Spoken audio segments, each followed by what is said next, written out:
Engkau membawa kemuliaan di dalammu.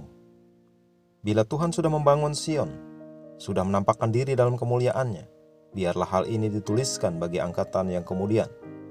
Mazmur 102 ayat 16 dan 18. Hanya satu hal yang orang Kristen belum terima yang harus terjadi di dunia adalah penebusan, perubahan atau pemulihan tubuh secara fisik. Artinya kita akan mengenakan tubuh yang baru, tetapi tubuh itu akan datang dari sorga. Dan Alkitab berkata secara jelas kapan hal itu akan terjadi. Dikatakan dalam sekejap mata, kita semua akan diubah. Karena yang dapat binasa ini harus mengenakan yang tidak dapat binasa. 1 Korintus 15 ayat 52-53. Namun sekarang kita membawa bejana tanah liat, kemuliaan Kristus. Paulus menyebutnya sebuah harta. Ia berkata, tetapi harta ini kami punyai dalam bejana tanah liat, supaya nyata bahwa kekuatan yang melimpah-limpah itu berasal dari Allah, bukan dari diri kami. 2 Korintus 4 ayat 7. Terang Allah ada di dalammu, di dalam rohmu. Engkau membawa kesempurnaan Kristus. Haleluya.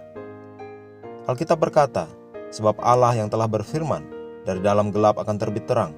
Ia juga yang membuat terangnya bercahaya di dalam hati kita, supaya kita beroleh terang dari pengetahuan tentang kemuliaan Allah yang nampak pada wajah Kristus. 2 Korintus 4 ayat 6. Engkau sungguh-sungguh bait Allah yang hidup. Kristus hidup di dalammu. Kenapa ini sangat penting? Itu karena gereja telah melampaui masa kanak-kanak. Kita sudah dewasa. Kita baca di ayat tema kita, bahwa bila Tuhan sudah membangun Sion, Ia akan menampakkan diri dalam kemuliaannya. Dan hal ini akan dituliskan bagi angkatan yang kemudian. Inilah angkatan yang terakhir itu, generasi yang dipanggil untuk menyatakan kemuliaannya di bumi. Ini yang ditunggu-tunggu oleh dunia ini. Roma 8 ayat 19 berkata, sebab dengan sangat rindu seluruh makhluk menantikan saat anak-anak Allah dinyatakan.